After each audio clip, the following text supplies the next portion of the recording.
Good morning, everybody. Well done.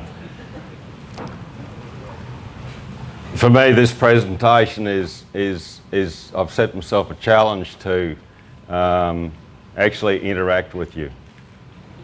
So to include you in the presentation. It's 20 years now since I started doing presentations, and I've still got a lot to learn. I'll give you a brief background on our property. We're 250 kilometres southwest of Rockhampton in what's known as the southern Queensland Brigalow Belt. It's about 60% sandstone escarpment, which is not suitable for agriculture, and the rest is a mixture of brigalow scrub on heavy clays, semi-evergreen vine thicket on clays and loams, and eucalypt generally on sands, all at the base of the sandstone escarpment. We pretty much top a catchment, so we can't blame anybody else for our problems. But we do run off into a few other properties and into the Dawson River and eventually to the Barrier Reef.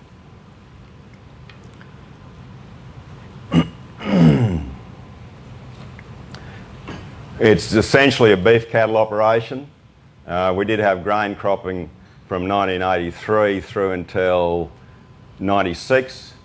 And started that with the view that we were going to improve the land by re-clearing it. We found out as we progressed with that we were actually just degrading the landscape, and we've ever since been trying to repair that country. We've crunched some numbers on that, and the increase in production on that land that we re-cleared, it's only going to take us 98 years to recoup the cost of clearing. So it was a generational project. Just to get a bit of a feel for who's here, who's actually directly involved in agriculture, in land management, producing agricultural product? So we've got a fair slab of people then. Who's urban? And there's a few that don't fit anywhere.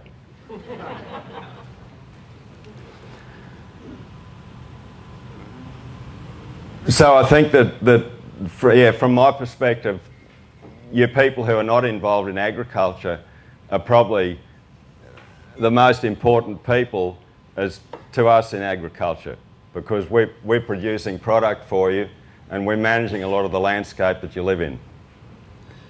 So we have a direct effect on the rivers where you may go fishing, the landscapes you might do recreation on, or the Barrier Reef that you might go and visit. So I'll get on directly into where I want to go with this now. Who's actually been affected by drought? Has anybody been affected by drought? Flood? Fire? Disease?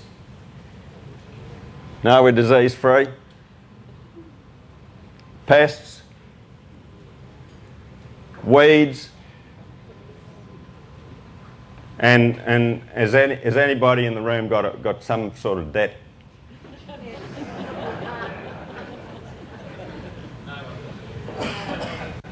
So what are the potential of all these things in terms of our day-to-day life, and if we're in agriculture or we live in town, and we get hit by flood, fire, or drought, or we got some debt, a level of debt, and we pull our mobile phone out of our pocket in the morning and find out that the stock market's crashed, or that they've rammed interest rates back up to the 80s levels of 17.5%.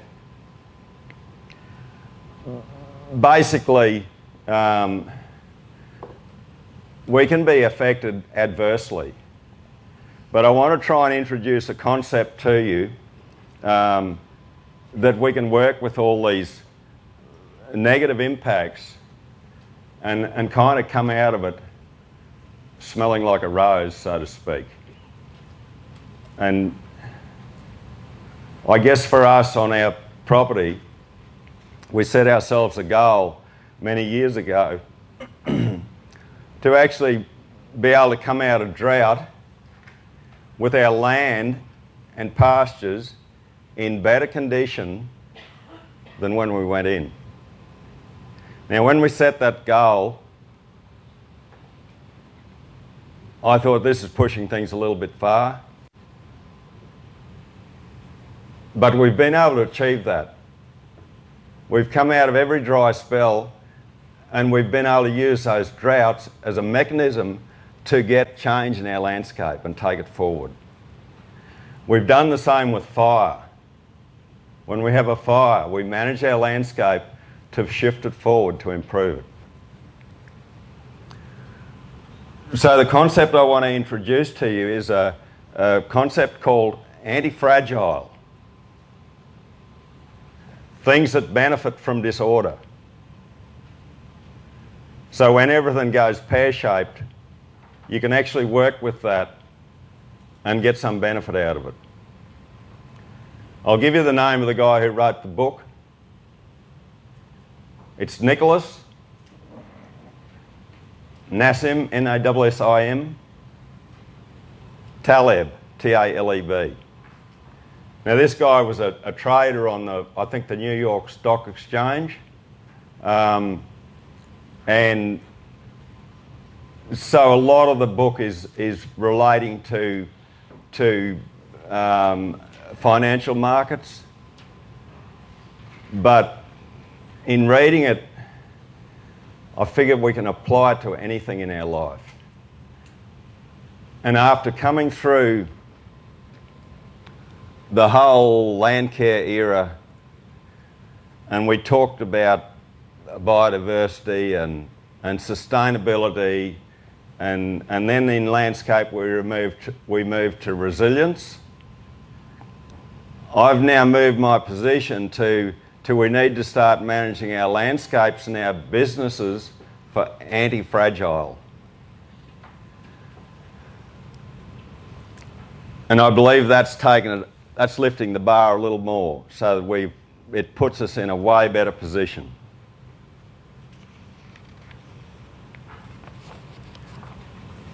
I came here wanting to use a flip chart and walked in the door and told John Leggett, and he said it won't work. Nobody will be able to see the flip chart.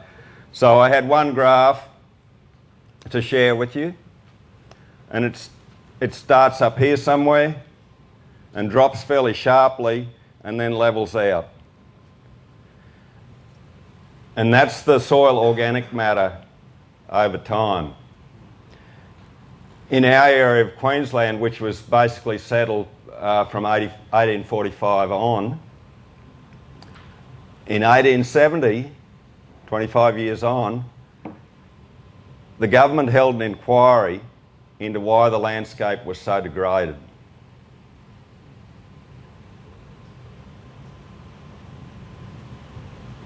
Interesting thing that we're able to reduce the landscape fairly rapidly in 25 years down to where they were having an inquiry into why it was so degraded.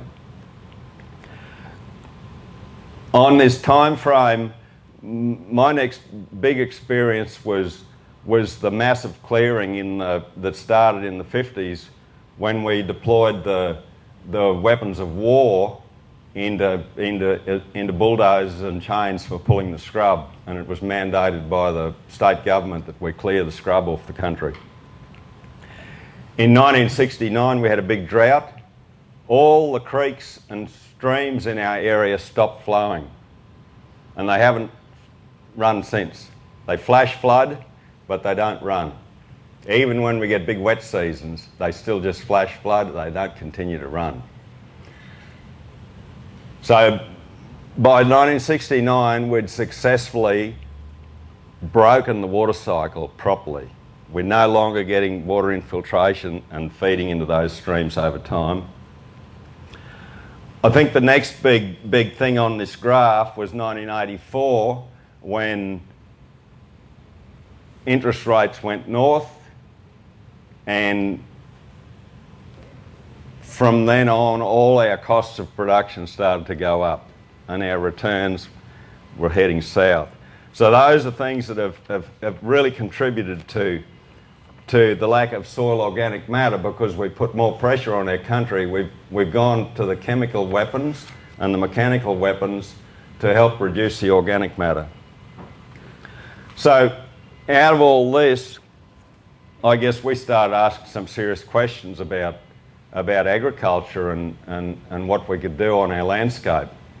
And I spent a lot of time, prior to moving to the place at Theodore, I actually owned 3 bulldozers and a small farm at Karoi on the Sunshine Coast, high rainfall country. When I sold the last bulldozer, I sat down and did the sums. I'd spent a lot of time on my back with a spanner in my hand and dirt in my eyes and skinned knuckles. And if I'd spent the same money on a contractor, I could have had the farm looking like the Botanical Gardens in Brisbane.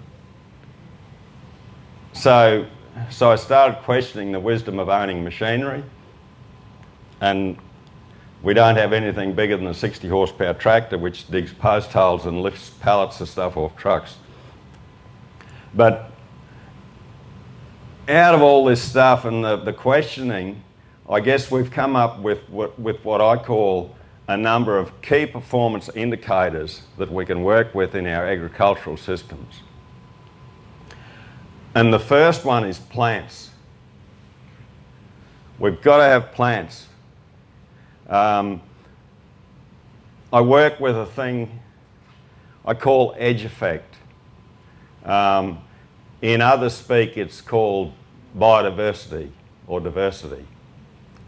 So when you've got an edge, you've not only got plants growing down here, but up there, and you've got production happening all up that edge.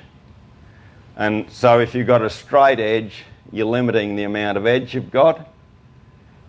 The more curves you can put in that, then the more production you're getting.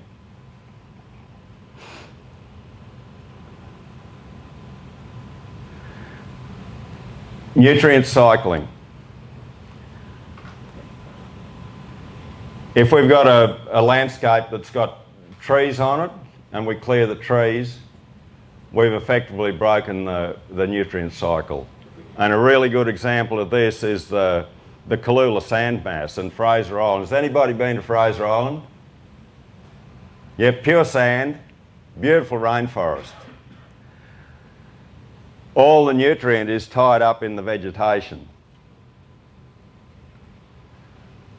The litter actually seals off the depressions and they become lakes. You clear that off and bingo, there's nothing left but white sand. And you see patches where they've got sand blows and the vegetation's gone. It's just sand with nothing growing on it. It's totally barren, no nutrients in it. So if we relate that to our various soils in our agricultural systems, then the sandier they are, the quicker they'll lose their nutrient. And Ian and Diane probably know about that. The heavier the clay is, then the more they got the capacity to hang on to nutrients. So I see trees as an essential part of that whole nutrient cycle.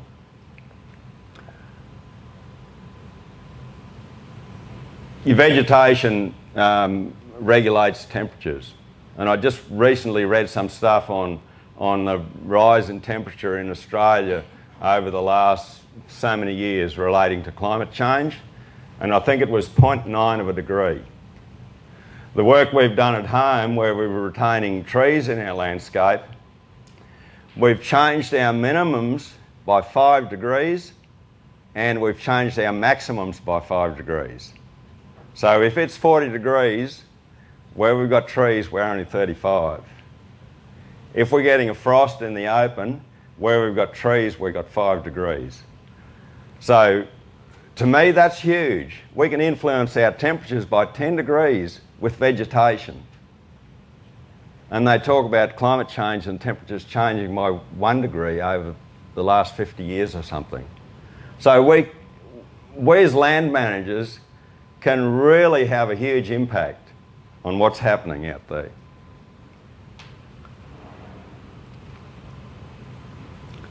Ground cover is part of that temperature regulation. We've actually just moved into a new house which did our heads in because it faces the wrong way. It faces east instead of northeast.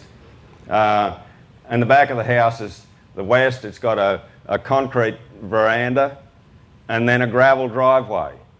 So once you get past 12 o'clock, it becomes a magic heat sink. The concrete and the gravel really ramps up the temperature. So it was a brilliant design in passive solar, or I think active solar you'd probably call it. So if you relate that to our soils, and when you see paddocks that are sprayed out and nothing growing on them, or ploughed out and nothing growing on them, then you get massive increase in temperature which kills everything in the soil. I recently flew from Theodore to Brisbane in a light aircraft, and up we went, and I'm a nervous passenger, so I kind of try and not concentrate on what the plane's doing and what noises it makes or how many bumps it hits. So I look at the landscape and basically flying over a lot of eucalypt country. And there's just these little skinny ribbons of trees down the waterways. And we've made a massive scar on the landscape in a lot of our agricultural areas. And I'm looking at them saying, well, you know, if we'd come here 200 years ago and set out to create a desert, we'd been damn successful. We've increased the temperatures over these landscapes. We've reduced the amount of condensation of moisture. We've increased the effect of winds. We've increased the capacity of the sun to heat the planet up. And I think that's one of the best ways to look at landscapes is from the air. And we can do that now with satellite imagery on our own farms at a small scale. So that's relating to plants. That's key performance indicator 1. We need to have plants growing there. Photosynthesis. Does anybody know what photosynthesis means? Yeah? Conversion of sunlight into energy in the plant. Yeah. And so, how much do we pay for the sunlight? Free? The air, the water, free? So there's a free resource out there that we do not acknowledge is CO2. We're continually told what a bad thing CO2 is in the atmosphere. As land managers and farmers, we've just got this big bank of free resource that's getting bigger all the time. We need to start tapping into it. And the way is growing plants. So we need to have growing plants happening. The longer we can keep our plants green, the better.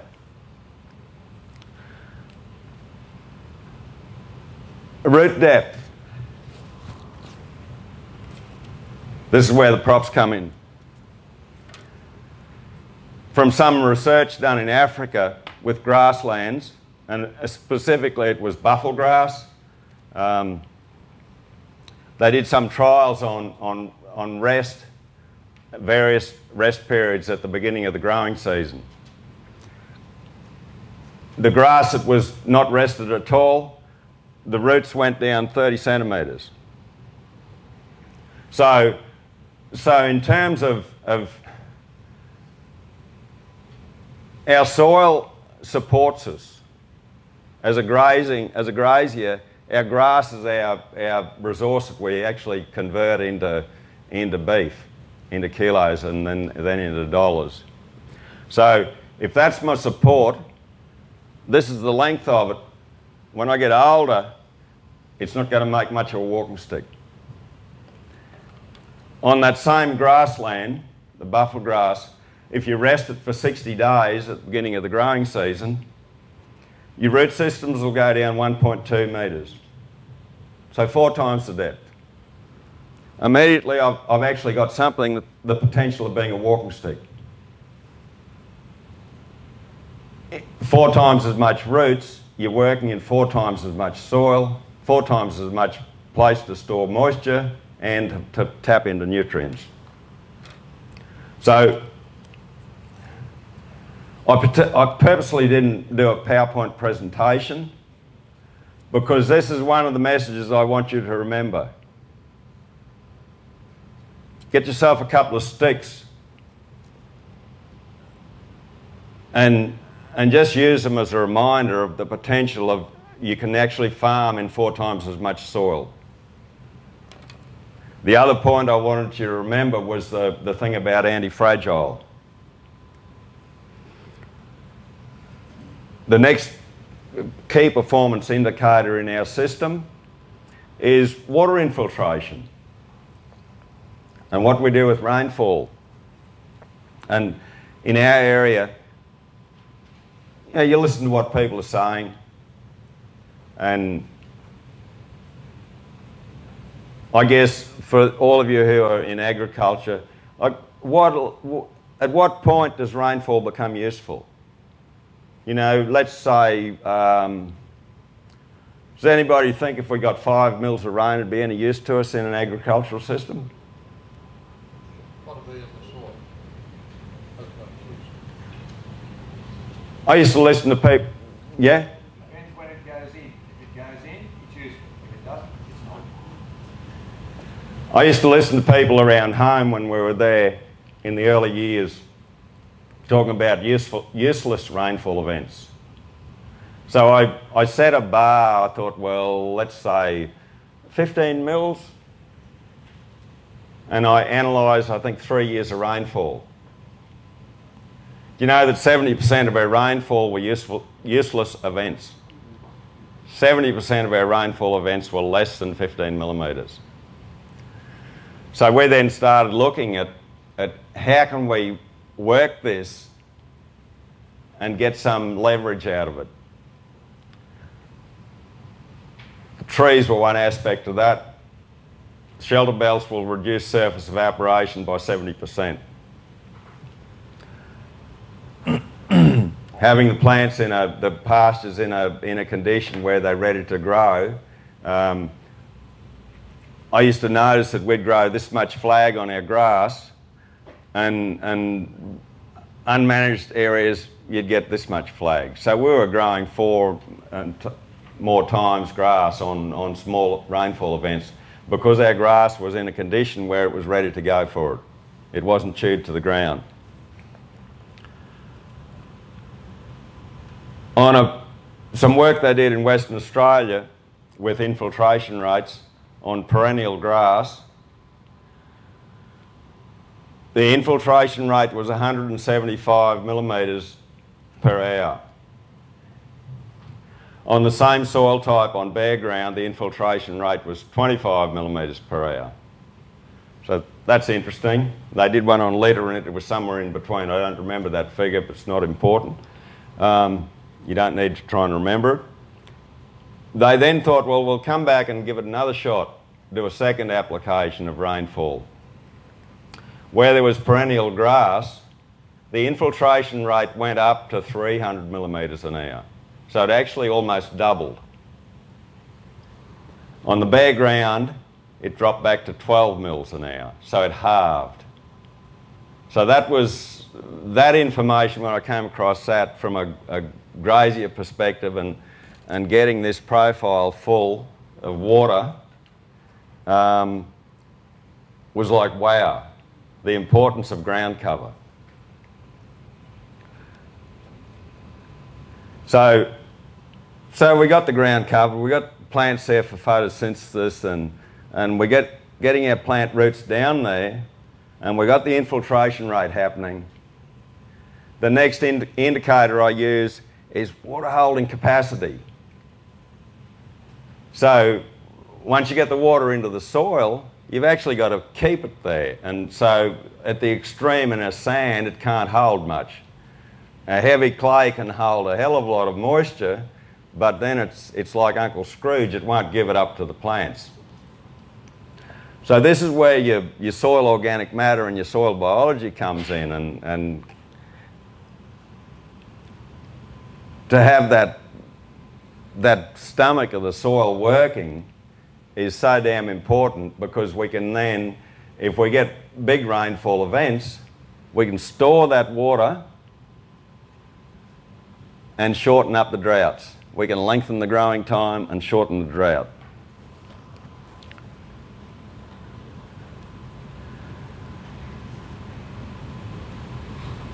So that's I guess the plant's photosynthesis, root depth, infiltration and water holding capacity are the 5 big ones for us in creating what I'm calling now my anti-fragile landscape.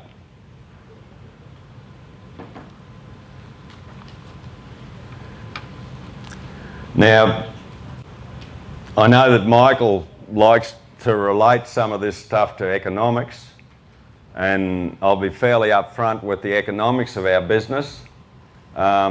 We crunched some numbers recently with our consultant, and I just fired him the question. I said, how many animals or LSUs, large stock units, do I need to run to support one full-time equivalent labour?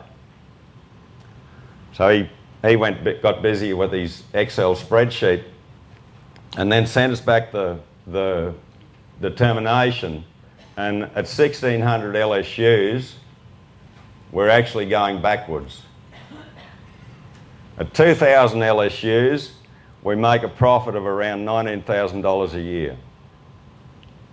So I then had a quick look at what we'd averaged over the last 20 years in terms of livestock, and our average carrying capacity is 1,600 LSUs. So it really vindicated that what we already knew from looking at our bank balance, that we'd been going slowly backwards for 30 years or 31 years. So that's the harsh reality of grazing at that scale in our environment, which is not very conducive to when you want to start trying to get people to change their land management practices. So one of the big things that needs to be addressed is actually the viability of rural enterprises before we can really make much big change in land management. So it's time now that I start to involve you a bit more. Does anybody know permaculture? Where did permaculture come from? What's the meaning of the term? Permanent agriculture, thanks. And who was a instigator of the permaculture system? Bill Mollison, David Holmgren. Yep. Water for every farm. What's that mean to anybody? PA Yeomans. So Bill Mollison and David Holmgren was shooting for a permanent form of agriculture and systems that kind of work together. Yeomans was on about keeping the water on the farm and not letting it go down the creek. Here's one that might test some of you. One straw revolution. Brilliant. Okay. Masanobu Fukuoka, a Japanese guy who said, with this one straw I'll start a revolution. So he basically started doing zero-till in Japan, growing rice. And one of the things I remember in his book was there's a quote in there. He says there needs to be time in farming for poetry. And that's one of the things I think that's, when I hear the likes of David Marsh last night, that's something that's sadly lacking in agriculture is the culture. We need to spend a little bit of time with poetry or get the guitar out and sing a song. Bring a bit of culture back into agriculture.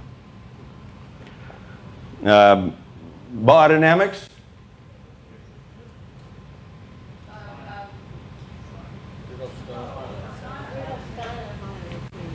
Yeah, what about in an Australian context?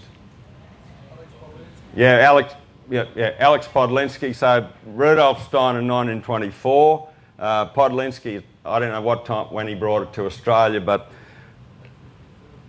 I actually got exposed to all of these things in the early 70s through a permaculture group when I was searching for a different way to manage a landscape that was agriculturally degraded. And I had soil tests done, and the agronomist told me how many bags of superphosphate and how many bags of urea I needed. And I bluntly told him I didn't want to buy shares in the fertiliser company. I wanted to change the land and improve the soil.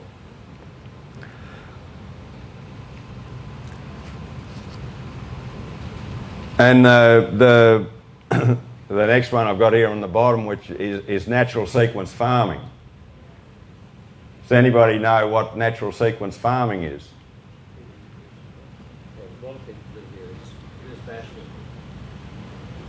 So what is it? Again, it's about water, and it's Peter Andrews. What's a common thread through all of these permaculture, the work of Yeomans, the One Straw Revolution, biodynamics, natural sequence farming? Generally, the instigators of these things are fringe radicals. So, I guess we're fortunate now that we're far enough into a lot of this stuff that it's almost acceptable to do it. Generally, these systems, when they start, it's like you're not part of the planet if you start into them. So we've engaged in a lot of these and taken ideas out of a lot of these different systems. And I guess this where what we've done marries in a bit with what Michael Jeffries talks about of land fit for purpose. And when I first heard that, I challenged Michael and I said, perhaps we need to alter that to fit for any purpose. And so I look at our landscape and say, I want this landscape to be suitable for bushwalking, bird watching, if you want to grow crops, if you want to graze cattle, recreation, if you want to play golf. Anybody's out of the community has got to be able to come into that landscape and feel comfortable.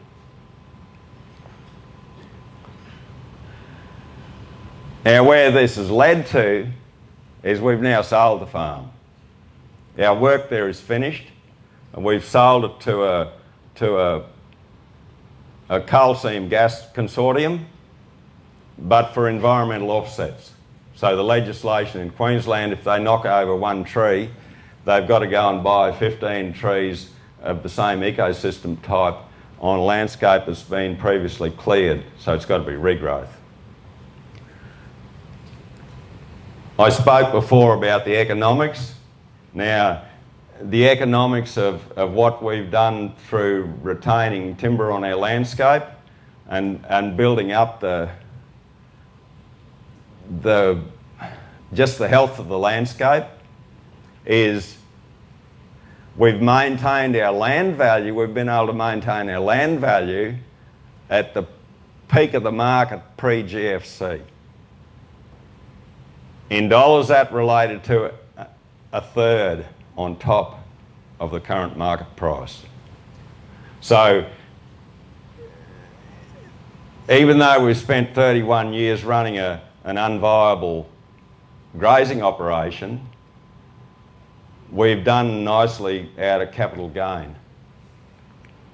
Came at a perfect time for Shan and myself, because we're getting to I'm 63, Shan's 60, so we needed to to hang up our boots, get out of the landscape and let somebody younger come in there. We've leased the property back and we've got a young couple managing for us. And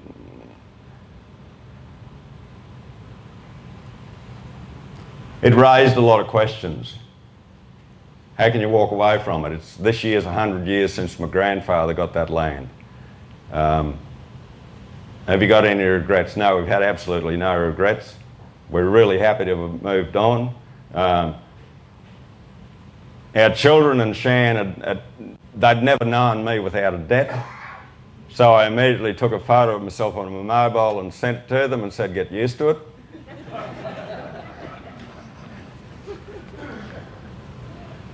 So I don't know whether we failed to learn anything, but we've gone and bought another farm.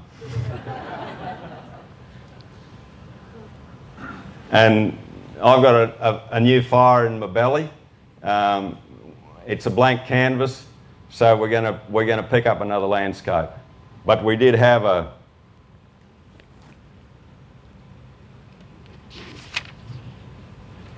a wish. We started on this one with a wish list.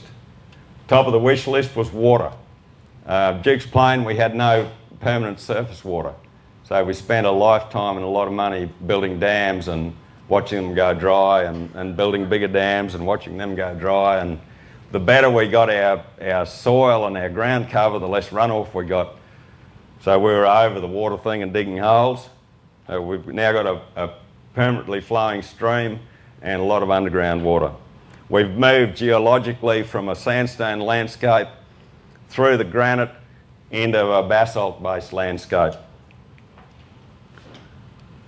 So then with the knowledge we've gained at Duke's Plain, we've launched into this new landscape, and action number one was biodynamics. We arrived there with 2 chairs, a saucepan, a frying pan and a swag, and a quad bike and a spray tank and some biodynamic soil activator. Within the first 48 hours, I'd sprayed all around the boundaries and the perimeter of every paddock to start the process happening there. Currently, we're cleaning up. As we develop this farm, we're going to monitor and record the whole lot. I send that through to Emma and it'll go up on the Source Flight website as some sort of a blog.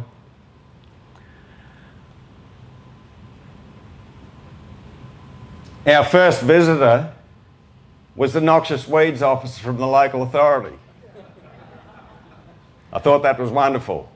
They obviously didn't get it off with the previous owners, so they thought they'd hit early. So I approached her with okay, I want to learn about what you guys are doing. And the target species was Parthenium weed, which grows down the creek, which we know well in central Queensland. It's not a problem. If you manage your grass, it disappears. If you spray chemicals, you'll be doing it forever and you'll never get anywhere except spend a lot of money and time. So the strategy of the local authority is to go down the waterway and spray double strength Roundup. It says on the label, don't spray this stuff in waterways. The whole Shire, the landscape is totally degraded. It's in drought. Nobody that owns livestock can count. They've got everything eaten to the ground and they're worrying about Parthenium weed down a waterway. They're not worried about the total degradation of the whole Shire. So we have a policy problem. I'm going to work with them on that. I don't know how we'll go. So our weed strategy overall, we've got another lovely weed called giant rat's tail grass. And we had a little bit of rain and damn, it started to express itself. So it's sticking out like the proverbial everywhere. So many of you might know that we're organic certified at Duke's Plain. So the first thing I did was went to town and bought a bucket of herbicide. And I'm out there spot spraying. In 2 days, I'd completed spot spraying half of the place, and it took me another 4 days to do it the next quarter. I've still got a quarter to go. But our strategy there is we're going to use the herbicide as a tool. We're going for pragmatic certification on this farm, not organic. Use whatever tools we can, but watch the way we use them. When we use a herbicide like that, it'll become straight on the back of it will be a biology brew. Some of the Parthenium we're pulling by hand. The rat's tail, I've taken some seed and made a pepper and put that in a field broadcaster, so we're working at it from the flowering seed set fertility level. We're going to go into manage with grazing management. And we'll use the weeds, we'll make up bruise teas with it and spray that onto the paddock. I believe that this rat's tail grass, a lot of our grasses are yellow when they're coming up, and to me it's indicating a sulphur deficiency. We know that we're sulphur, boron and silicon deficient from soil tests. So I'm going to take a tissue sample of this rat's tail grass, and I believe anything like rat's tail, African love grass, they're accumulators of sulphur, boron and silicon. I'm going to do a tissue test to see if I can confirm this, but I believe we can combat these things purely by changing the soil, the nature of the soil. So that's it for me. Two things I want you to remember: anti-fragile and the sticks. Thank you.